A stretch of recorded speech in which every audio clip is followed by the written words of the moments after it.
the Desert Sanctuary with Karl and Laura Forehand. Often when we have doubts about religion, or we want to be contemplative, or simply ask questions, it can feel like we are wandering out into the desert. We would like to welcome you to our sanctuary, the Desert Sanctuary. We've tried to pick guests that resonate with our fellow friends and seekers here in the desert. Our hope is that you will find life for your body, soul, and spirit. And now, here is our show.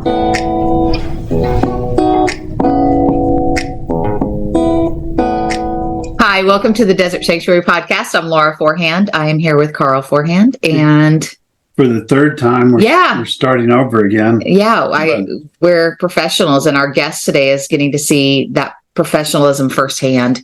Before we get started, though, is there anything you want to share with the listeners? Yeah, we just did a conference, an online conference. If this airs in December, like we're planning on it, we will have finished the conference already. And so we have all the sessions recorded, and I encourage you to get a hold of those. It's a conference powered exclusively by women. Three of them were TEDx speakers. Pretty good diversity in the group, but it is all women to kind of amplify women's voices during this time. Some powerful speeches there, messages to men and things like that.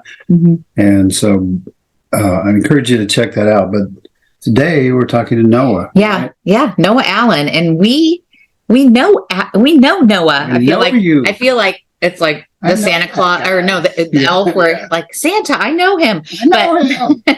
Anyway, Noah Allen. He is.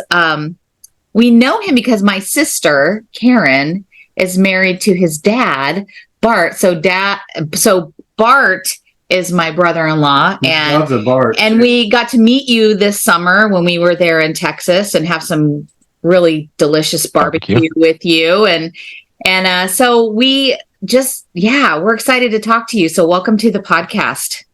Thank you so much for having me. I'm glad to be here, and gotta love your Texas barbecue. You can't have not go to Texas and not have some good barbecue. No. And I know, like, we live really close to Kansas City, so I'm sure like people that listen and are like, no, Kansas City barbecue. I mean, okay, but Texas barbecue, come on. There's good barbecue everywhere you go. You just have to know what the style is. Okay. You have to, as someone who travels a lot for work, and I go to barbecue places, I'm very kind of almost off put, and then I try what they call barbecue, and sometimes it's really, really good, and sometimes it's not so good. I went to Calgary, Canada a few years ago, and it was like, what is this? This is the Texas of Canada, and they had god awful barbecue. I've been to Puerto Rico. In Puerto Rico, what they call barbecue was absolutely delicious. So, really? You just never know where you're gonna find good barbecue. And we also have bad barbecue here in Texas. Yeah. I was gonna ask, what's it like up north? Like, what is barbecue like, in the northern states? What do they call barbecue? So that's interesting that you mentioned Canada. So I feel like that would be more like ketchup, but I could be wrong. I don't know. You live in the Dallas-Fort Worth area, so two things you know about Dallas-Fort Worth. One is that it's hot as hell. It's really hot. It stays hot for a long time, but people love it that live there. And the second thing is they have the best of many types of food there, some of the best in the world. It's almost like people have come there from all different parts of the world. Almost any kind of food you want, you get in Dallas, and it's good. We love the Tex-Mex originally, but there's many types of food there that are great. Yeah, people don't even realize that Tex-Mex is a thing. Like, that's an actual whole type of food here in just Texas. And you think, what is that? Like, is that Mexican food? No, it's Tex-Mex. Okay, well, but what is it? It's like, well, it's Mexican food in Texas, inspired by Mexican food, but you don't find Tex-Mex in Mexico. Right. And so when you have a Tex-Mex taco or a Tex-Mex enchilada, that's not what you find in Mexico, but they're still delicious. And it's what us Texans grew up in. Yeah, exactly. And so to me, real Mexican food is gross, but It seems kind of bland, which is surprising to me. most Mexican food that we eat is probably more like Tex-Mex, maybe not quite as good, but anyway. Yeah. So we're here today just to hear Noah's story. Noah, we've been doing this for several years, and we're getting close to, yours is going to be 290 something, so almost 300. Nice. Almost 300 stories we've heard from people many times that are deconstructing their religion and so on, but a lot of stories from the queer community, and many stories from people that have been abused and so on. So we count it kind of as wisdom as our part of our education, and just something that we're privileged to get to do, to hear people's stories. So that's how we want to start out, just with you telling us whatever you want to tell us about your story and how you got here, I guess. Yeah, man. I'm 28 years old, and something that I like to look back, and I do like to do a lot of self-reflection, and it all kind of started when I was 14. When I was 14, I was like, man, I'm 14 now. 2 years ago, I was a fucking idiot, right? I was 12 years old.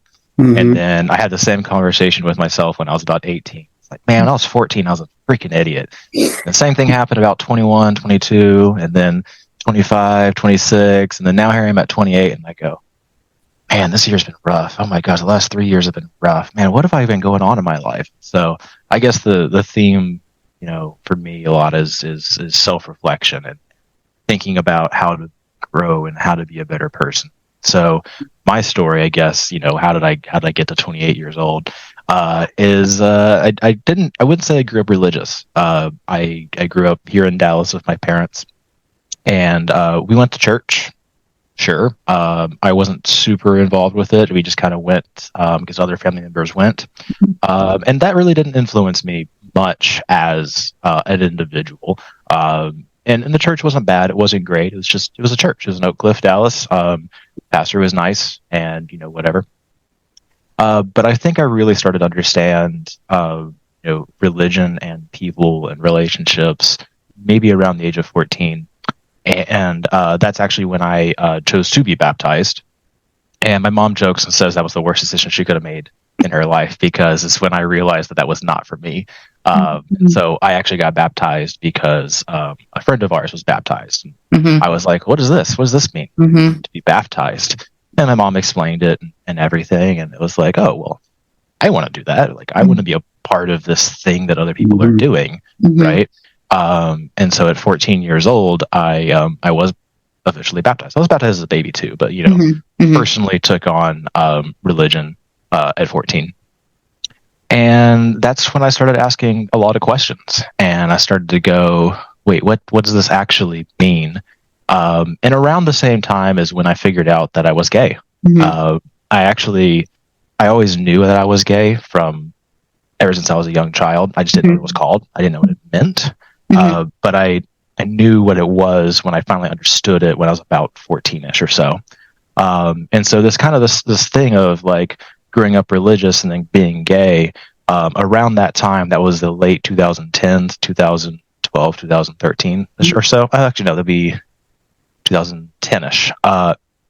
Around that time, being gay was kind of okay, still kind of not okay. It's not like what it is now in 2023. I look at high schools now, and there's support groups for people who are gay in middle schools and high schools, and that didn't exist. When I was in high school, you could be gay, it was fine. You just don't talk about it. Right. You didn't necessarily get beat up for it. I'm sure some people did, but like where I was, that wasn't a thing. And so, yeah, a lot of things that I witnessed as a young adult, as a young teenager, was how can I be gay that also follow religion? And I kept trying to find a balance between the two things. And in all honesty, I found myself to be more at home in the gay community than I ever did in a religious community. And so, like I said, I tried to find religion at 14. I tried to find religion when I was about 17, 18 again, because I was felt like I had more of an understanding of life, and I didn't. And no, it never worked. So I have nothing against religion. I think religion is great. I think religion works really well for a lot of people. But I think organized religion also has its problems, and it has its downfalls and its manipulations with people. And so I encourage people to try to be religious, and I encourage people to embrace their spirituality, but also don't lose hindsight of who they are as a person when joining into a religious group or finding their faith or their spirituality. So that's about my story. Like, I am a 28-year-old gay man living in Dallas. I'm married. Me and my partner have been together for 9 years. That's about the short end of my story and how I got to where I am today. I identify as agnostic as of today's date. I will probably stay agnostic for quite some time. A lot of people do find religion later on in their adulthood. For me, I not necessarily looking for it, but not necessarily against it either. It's just one of those things that I just not focused on.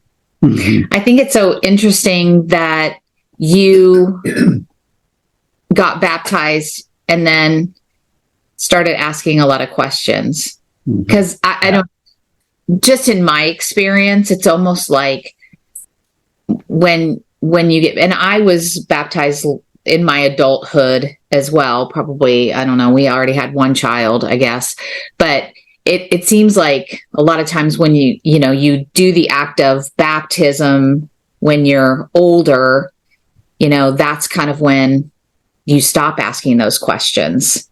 You stop digging in. It's almost like you've accepted for lack of a better term, you've accepted the indoctrination of whatever denomination that you are, being baptized into. So I think that's a really interesting part of your story. I'm really glad that you didn't lose that once you got baptized. I'm glad that you were able to ask those questions. Did you find that when you were asking those questions, did you find that your particular church was helpful in answering those questions, or? So the church that we went to was in downtown Dallas, and we were living in Rowlett at the time, and we went there because that's where all of our family went. And so I think kind of by coincidence that my family just got busy with other things, that we kind of just stopped going to church. And I'm not too honestly familiar with what my parents' religious status is. I believe my dad is agnostic with me as well, and I believe my mom still has faith, but it's one of those things that we just don't talk about. Sure. And not because it's like, we're bad. It's just not.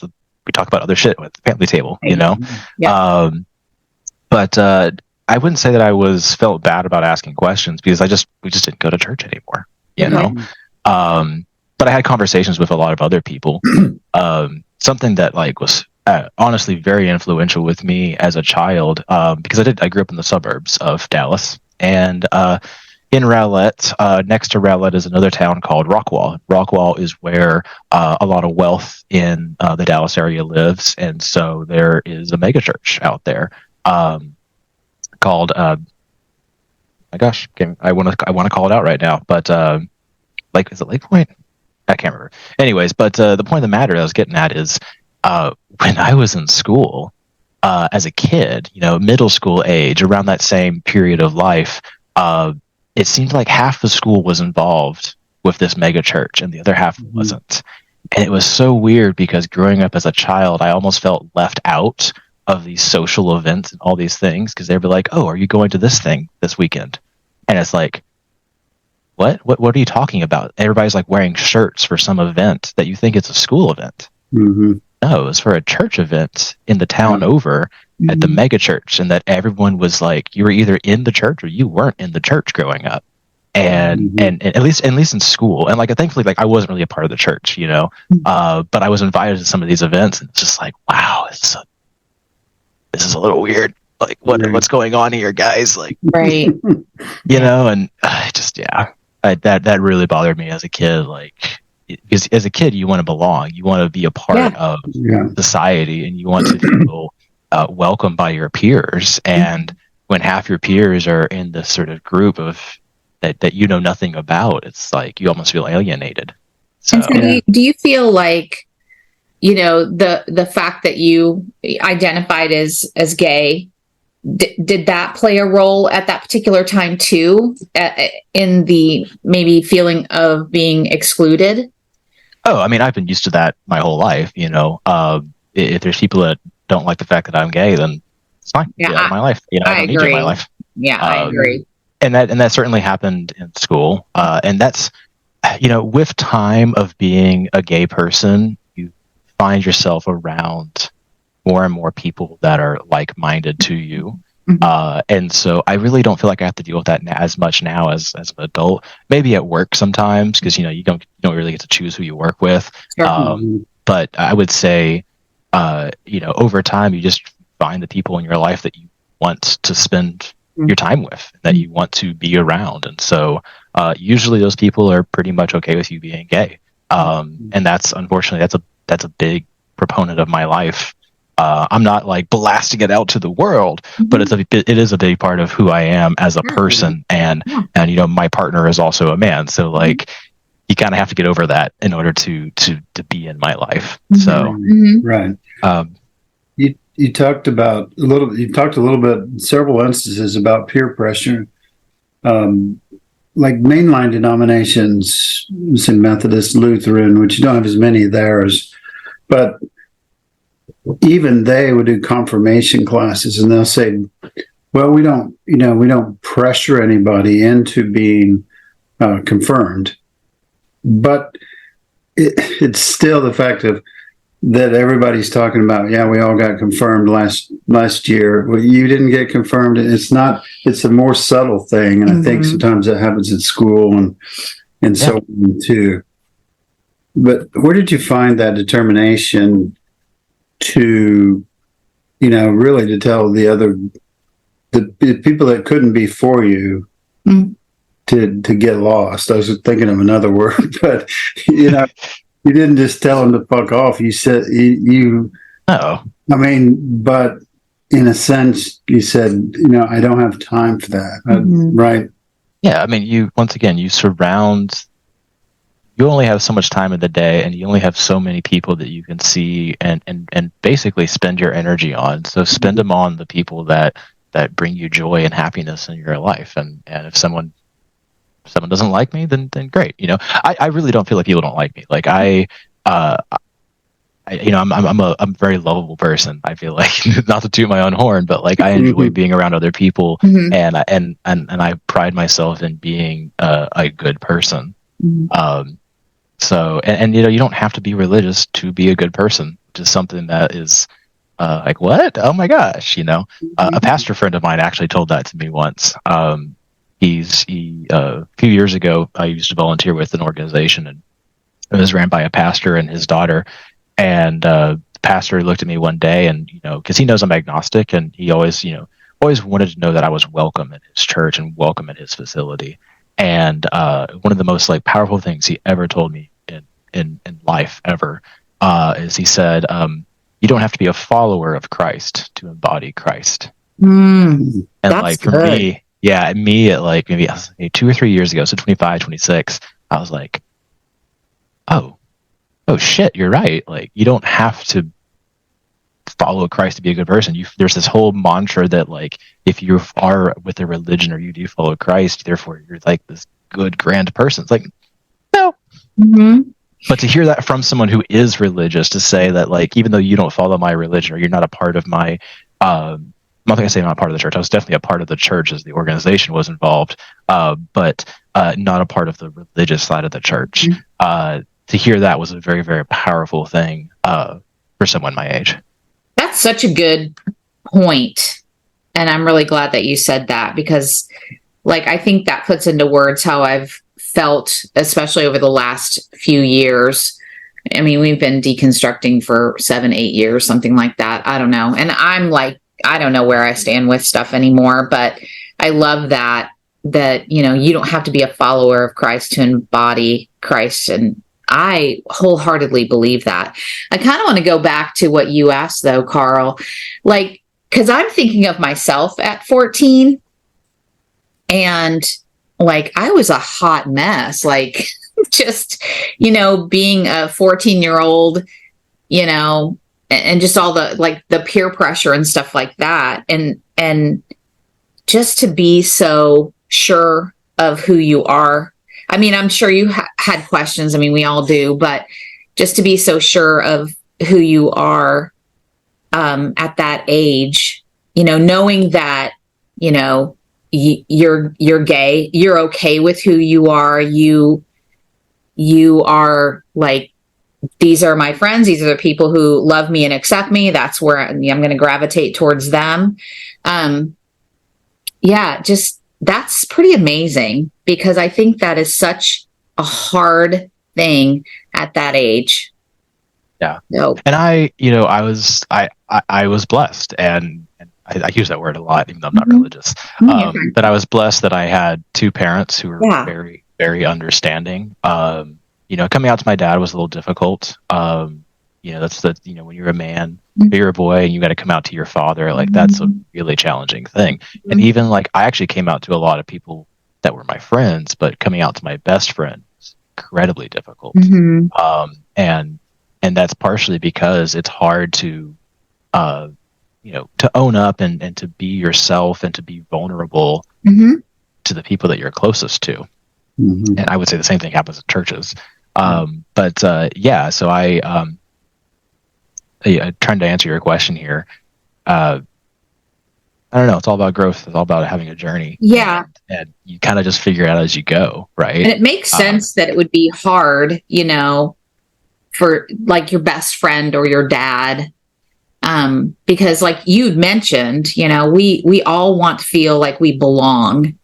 And it's very vulnerable to say something that kind of goes against the grain, if you will, and still hope that you still belong. So, I mean, I don't know, like I think that's so, impressive that you had the presence, but like you said, just having that supportive family and friends, that just makes all the difference, I think. Oh, 100%. Yeah. And, obviously I have tons of gay friends. I have so many, and I've heard so many of their stories, and they have, a good friend of mine, he can't come out to his family because he knows he'll lose his inheritance.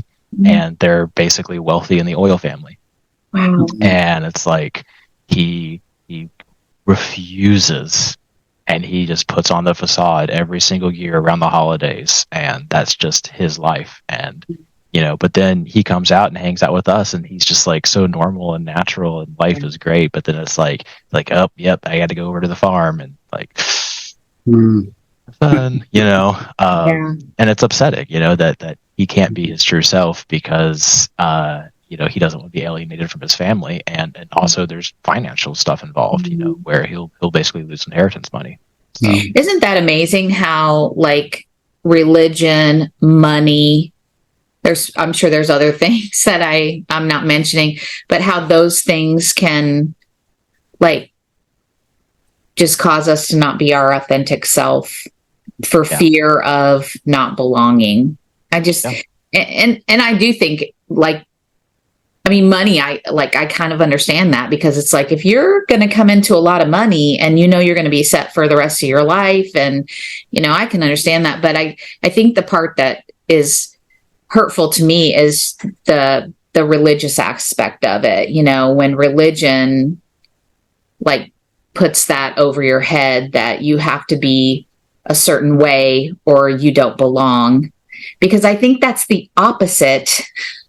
If we're talking Christ, that's the opposite of that Christ embodiment, which we were talking about. I don't know if you followed Brene Brown, and where she talks about the difference between fitting in and belonging.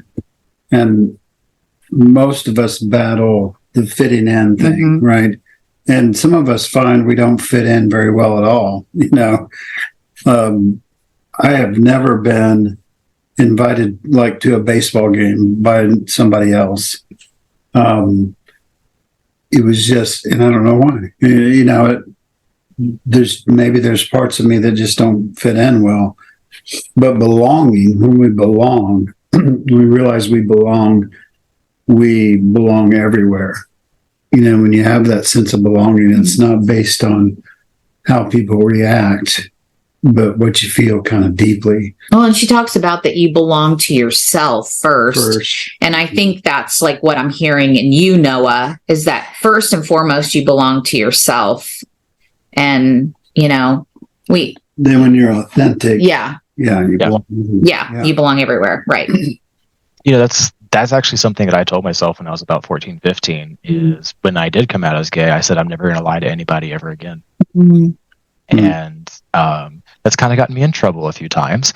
But no, I believe in being the same person I am today with you two on this podcast, that I am with my husband, as I am with my family and my friends, and even at work sometimes. I am just one singular person. I mean, I might be a little bit more professional at work, but like I don't pretend. I don't have to put on a facade. I would rather just be my own natural self with everybody, because I don't have to remember what lies I've told or what facades I've put on or any of these other bullshit, right? If I just be my own natural self, because that's the thing, is growing up as a gay queer kid, I had to lie. I had to fit in, and growing up before coming out as gay, it's like he would make gay jokes and things like that, and I would have to laugh along. Right. But then in my brain, it's like, why is this funny? Why are we laughing at this? And it's like, well, wait, why are they making fun of something that I actually feel like? And so like that was a lot to figure out. And so that's when I decided, it's about 14, 15, I'm not going to lie to anybody about anything. I'm just going to be my true authentic self. Like I said, it gets me in trouble at work sometimes because I have a mouth. I sometimes say things that are not like bad things. It's just like sometimes I catch people off guard by just how blank I am. Not blank, stern. Like, actually, that's not true. Nothing like that. I wanted to, the first I heard about you from my sister Karen was when you did live, I believe it was in Austin. Is that correct? When you lived in Austin and you were helping out with this particular ministry.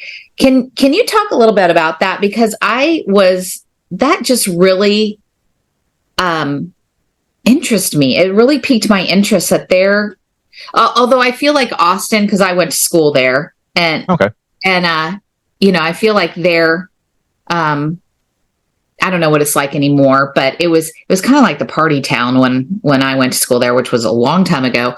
But I'm just curious about this church or this organization or this ministry, however you identify it. I love to talk about them because they're beautiful people, and I think they also have helped me in being a part of that church, be more comfortable with who I am as a person and my culture, my personal beliefs and my religious beliefs, but also be more just open and accepting to everybody else's religious beliefs. So yeah, this will be a little bit of a spiel because I did this for years, and there's a lot of stories, and I could talk for hours on this organization. But I'll keep it, hopefully short and sweet. No, you share as much as you want. We got time. So we got time. No, you're fine. So yeah, it all started. So Austin is a very liberal town, obviously, and because of that, they have a lot of stuff for the homeless, and so a lot of homeless live in the Austin area. This also started when Austin basically removed the camping ban, where homeless people could camp in downtown Austin, and their sites would not be removed, and so. I'm not going to say it was a problem because homelessness is a problem everywhere, and I have to give kudos to the city of Austin for trying experimental ways of dealing with the homelessness crisis. What ended up happening is a lot of homeless people flocked to Austin because they knew that they weren't going to be persecuted for being homeless and that they had a little bit more of a solid ground to live on. So my husband, he's a police officer now, but at the time he was a police dispatcher. One of his friends, her best friend, a little bit of bridging the gap here, started a organization called Solid Ground Ministry, which is located in South Austin. And they needed help getting this organization started. And so my husband looked at me and said, "Hey, do you want to come help out with this, volunteer thing?" And I'm like, "Sure." Never once in my life did I think I should go help feed and shower the homeless, but why not? So we did it. And so we show up at this church, and the church on the sign, it says Texas Oaks Baptist Church. And I look down at my knees in the car, and I'm like, oh God, this is going to be terrible. Yeah. And we parked the car, and we saw our friend Allison, and she introduced us to all these people in the church. And Pastor James came up and he shook my hand and he said, I'm going to shake your hand once and I'm going to hug you from now on. And I was like, all right, cool. I get it. And, so we did this first event and it was pretty simple. We basically fed the homeless. We gave haircuts. We didn't have the shower facility yet. I'll tell you about that in a minute. And basically just provided a place for the homeless to come every other Saturday and get some resources, basically. And so that's when we were like, all right, this is kind of fun. We'll do this more often. And so we started doing it every other Saturday for the 2 more years that we lived in Austin. We had moved back to Dallas recently. So that being said, we still go back every once in a while and do volunteer. So I'll actually be there at December to volunteer, actually. So I ended up, getting a good relationship with these people, and I would call them, my second family almost. But one of the most powerful things, though, is it was really apparent really quickly that we were 2 gay men at a Baptist church. So we had to handle the elephant in the room. Yeah. And everyone there was like, we don't care. Yeah, just come out, have fun, help us out, and you're always welcome here. And in talking with Pastor James, eventually religion did come up. Like, what are your personal religious beliefs? Mm-hmm. My husband is Catholic. I call him Catholic by genetics. He's Catholic because he was raised Catholic, right? Not necessarily practicing, which is fine. No big deal. And I was very honest, and I said, "Oh, I'm agnostic. I don't necessarily hate religion. I don't necessarily am for religion. I'm non-applicable. I don't commit to any religion." And he's like, "Okay, cool. Well, you're always welcome here in this church." And that was nice. And so as the organization grew, we actually now we were actually able to purchase a shower trailer. So what that is, it was about a $50,000 purchase, but we were able to raise a whole lot of money, which we're really proud of. And now we provide showers and laundry services 3 times a week to the folks in South Austin for free of charge. So you needed to get all your laundry done, take a shower. We provide all the toiletries, all the towels, everything like that. That's Tuesdays and Thursday evenings, and then Saturday mornings in South Austin. And I guess what I was going at with this is, before we had the shower trailer, we had another organization that had a shower trailer that was mobile. And I'm not going to say the organization, but they were also a Baptist organization. No. And these people were coming in. We were there. Yeah, we can come up. I don't like talking shit, but it was basically a lot of older white Baptist men, and they were coming to our events, and they were giving back to the homeless like we were. But Pastor James had to tell all of them, like, we have 2 gay men who are a part of our family, who are a part of our church. Don't do anything to make them feel like they're not welcome or not comfortable here. And of course, it didn't take long for someone to say something. And what really surprised me is that organization is now no longer welcome. And so to see that a church is actually willing to shun other followers of Christ in protection of people that they consider their family, even though they're not followers of Christ either, that's a big power move. Like, holy shit, Right. And so that gained me a lot of respect for that organization. Like, yes, they were religious, and they say Baptist in the name, right? But they still held really good values at the end of the day. So, and I feel like I'm always welcome there, and as is my husband. So, Texas Oaks Baptist Church. It's actually they just merged in with another church called Mosaic. So they are now Mosaic South. If anybody's trying to find information on this church or this organization, they're now called Mosaic South, and they merged with another church, a larger church that also does a lot of homeless outreach as well. So they do homeless outreach in 2 different places in South Austin. And so that's about a summary of Solid Ground. Yeah. I have a lot of stories I could still tell, but like that's the organization, and they have a very special place in my heart, and it's definitely helped me understand that it's okay to be religious, and it's also okay to not be religious. Mhm. You know, That's amazing, especially like you said, because the word Baptist is in that. And I know for us, the word Baptist has a lot of baggage to it. And that's something in the Baptist churches that we've been a part of that we haven't seen that side of it. So, and honestly, as you were talking, it's like, that's what the church should be, that's what, like, regardless of Baptist, Lutheran, Methodist, whatever, that's what the church should be, But then we look at what's going on in politics and those kind of things right now, especially with evangelical Christians and I don't mind throwing shade, they're the opposite of that. They don't appear anything like Christ. No. Yet they're the strongest about, you need to be exactly like us. And you need, and they are the most against your community, et cetera, et cetera. Yeah. Yeah. So thanks for sharing that, because I've always been curious what that ministry was all about. So how, I'm just going to throw this question out there, but how can people be better advocates or allies for the queer community? I think Karl said either before we started recording or when we first started recording, maybe one of the times we messed up, I don't know. But how, like, it's really like, I look at different communities and it's like, it's not your job to educate me.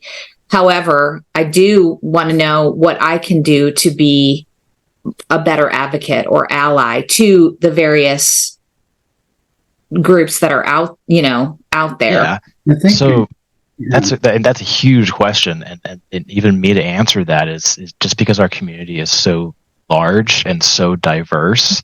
I mean, when you say LGBT, right, that's the short 4-letter acronym that mostly encompasses this community of people. You could also add a Q into it for queer, and so, like, let's define that, right? So you have lesbian, you have gay, and you have bisexual. So that all has to do with sexuality, first of all. And then you have the T, which is for generally transsexual or transitioning, and that is a little different because it has to do more with gender than it does sexuality. There's a little bit of overlap there. It used to be called GLB before Stonewall riots, but then after that, the acronym's changed a couple of times, right? But basically, it's a big group of queer people, and even queer is sometimes considered an offensive term. I don't think queer is offensive, but whatever. And so, I guess what I'm trying to get at is, you're looking at a community of people that don't fit into the sort of heteronormative definition here, right? And people who have different religious beliefs, different political beliefs, different ages, different races, different cultures. I mean, just anything and everything. You will find that there's an LGBT something in every part of the world, right? And so, to answer your question, the best thing you can do is, just be yourself, be loving, be understanding. A lot of times, people struggle with their sexuality or their gender identity. And so, like, something that I find a lot of people get flustered with is when they meet someone who's figuring out their gender identity, and they go from being, a biological female to being non-binary. What does that mean? And then they go from being non-binary to being trans man. Well, what does that mean? Well, they don't really feel trans man, so they're more gender fluid. Well, what does that mean? Right. And so I find a lot of people who aren't a part of that community kind of get lost in it, and they get a little bit confused, and they feel bad because they don't quite understand. And they feel awkward because they don't want to ask questions, because sometimes it's a hard question to ask. And so, and everyone's experience is different. I'm pretty easy. I'm a gay white dude, like, done, solid. It's pretty easy to explain, kind of me and who I am culturally. But there are other people in the community that sometimes it's a little harder to ask. And so I think having a conversation is one thing, being understanding is another. Also understanding that, especially on the gender fluid side of things, that those things can sometimes change. And so, I actually had a friend of mine who works at a church, because I work in the lighting industry. That's my career.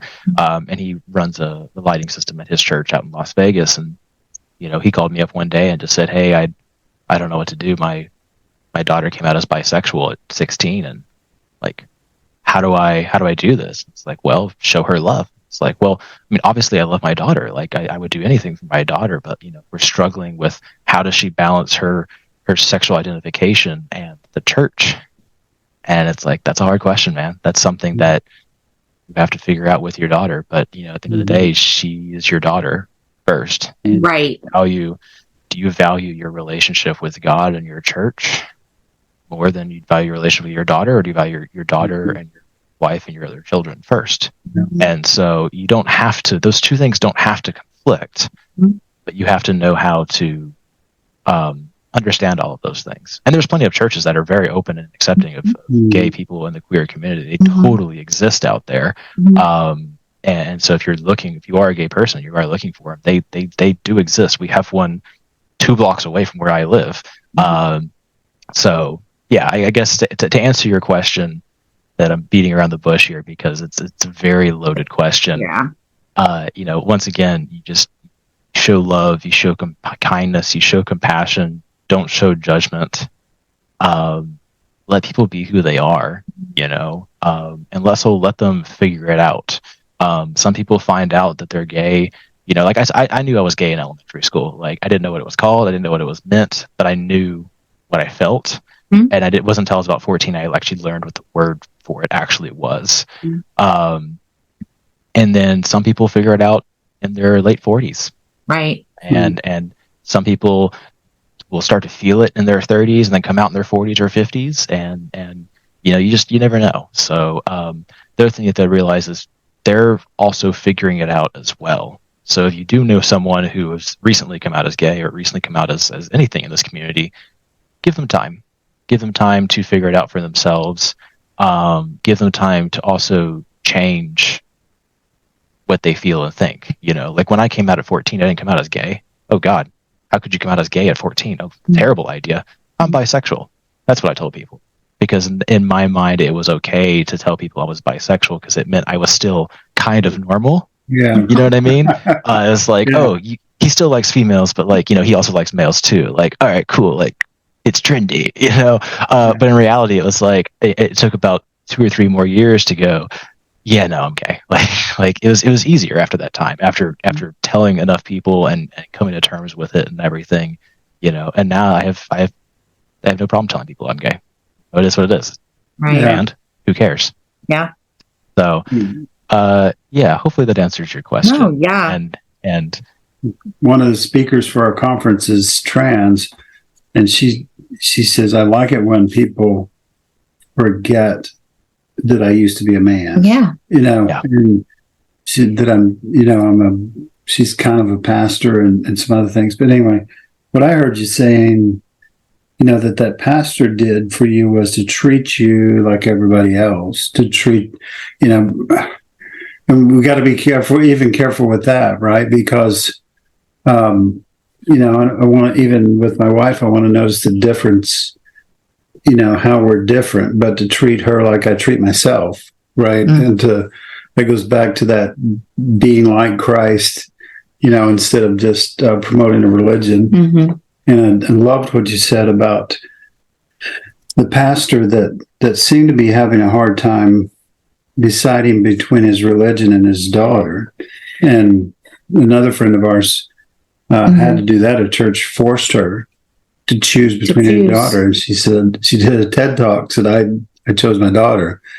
Yeah. And, I think if we kind of back up a little bit and all that and say, what should I do for this other human being? Well, I should respect that human being, and I should love them, and I should treat them like I want to be treated. Back to the golden rule, And I think at the end of the day, and I know this gets thrown around a lot, but, we're all human.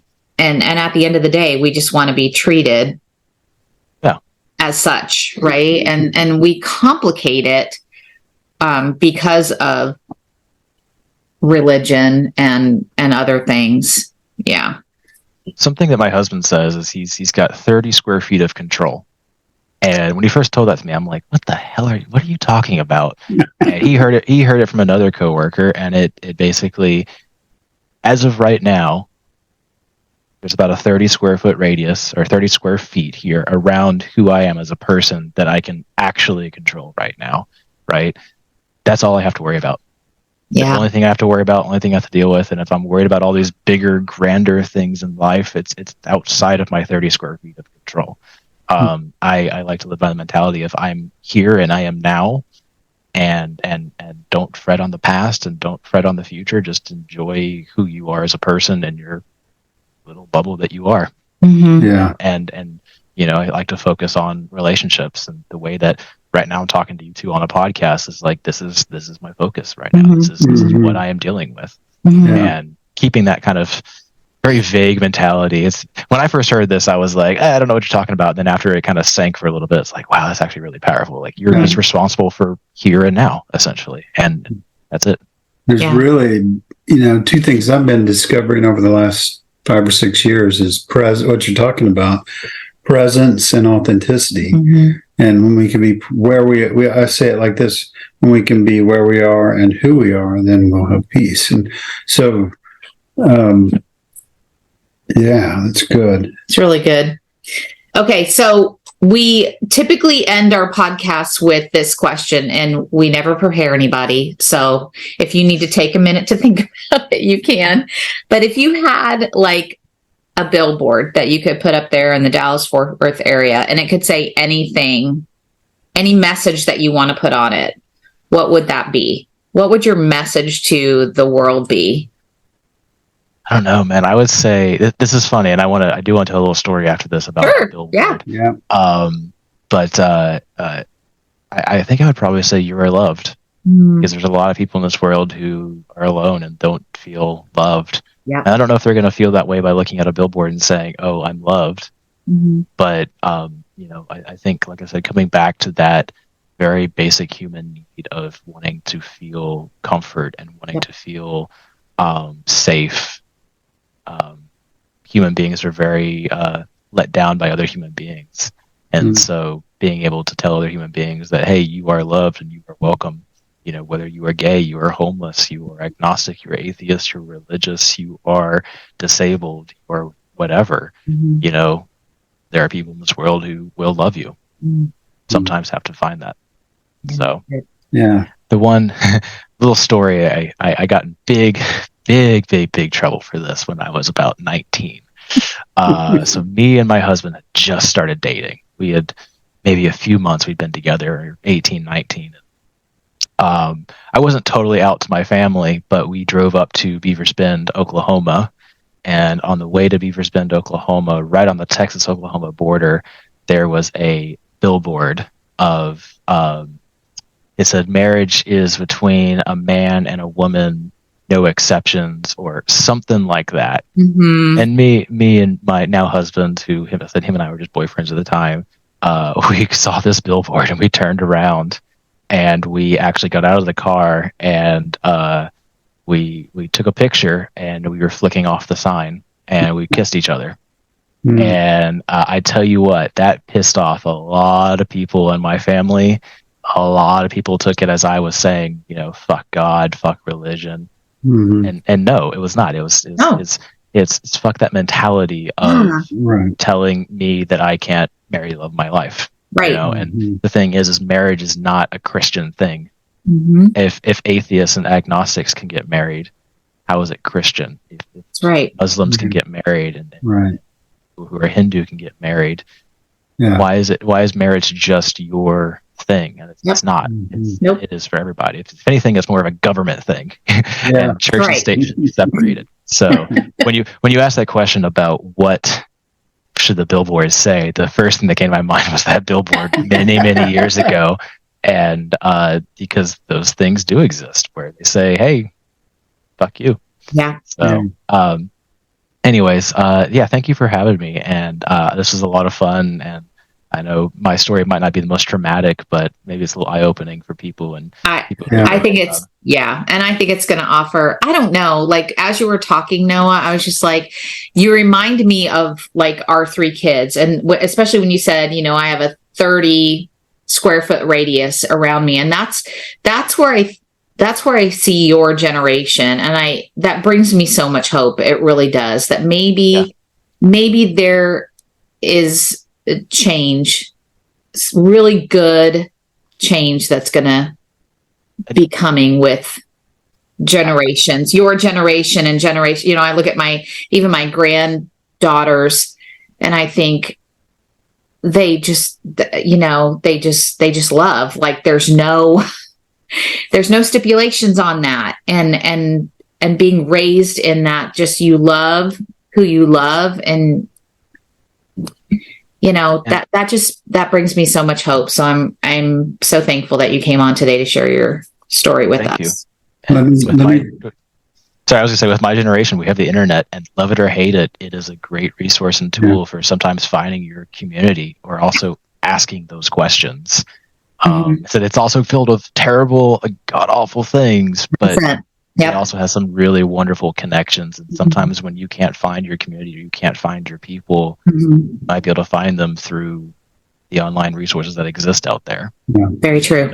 That just was reminding me of, I heard a comedian the other day, and he's a Black comedian, but he kept saying, we need to, and I'm sure he's a little flip about it, and, but he was saying, we need to do what the gay community does, because they get shit done.